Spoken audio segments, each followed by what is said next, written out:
Okay, a few more questions. Yes, I do have a paint booth here. This is just an old window in my basement that I've converted. I closed it up. The fan there is a PC rack system cooling fan. You can get them on Amazon or anywhere. It works really well.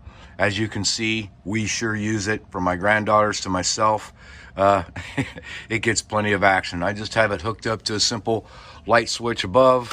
When I turn it on, I think you can see the light back there. That's a dryer vent on the outside of the house, has a flap on it. When I turn it on, the flap opens, and it does a great job of sucking the fumes out. So nothing fancy, you know. Of course, my homemade stands for holding things. Everybody has those.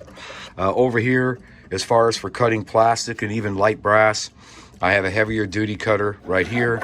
I think all of you guys remember those from the school days, huh? It works great for thicker stuff. And then I have some stuff here for finer work. It's really nice to, you know, be able to measure it or whatever. And yes, I do have a drill press. And again, good old fashioned Harbor Freight. You can't beat that. It does the job. And my miscellaneous drill bit collection. I think hopefully everybody has those, but I know I do. And then yes, I do have a 3D printer. I have the Ender 3 Pro here. I keep it stored over here when I'm not using it because of the space I have down here. But when I want to use it, I just pull it out here a little bit, and then I can use the SD card there and use my printer when the projects come up. I just finished doing a bed leveling. As you can see, it's still on there. I haven't cleaned it off yet, but yep, do have the 3D printer. I don't use it as much as I want to. So many other projects to do.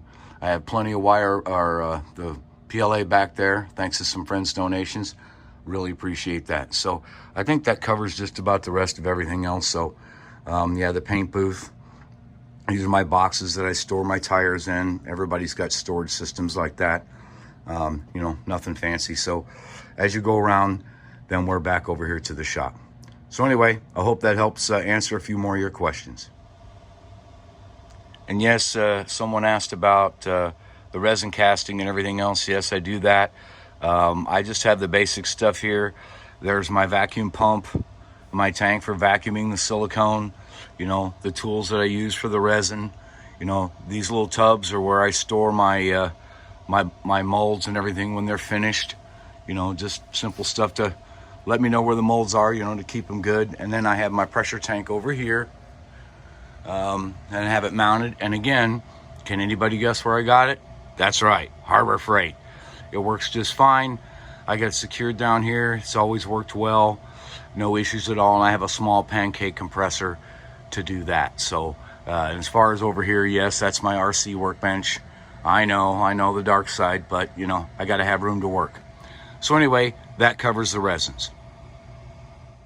And when it comes to the storage bins, you know, I get them anywhere. You know, you're going to have to find the size that works for you. I get these from Menards or at Lowe's. Now, these are for my Paul Gage tires. I keep them separate from the silicones.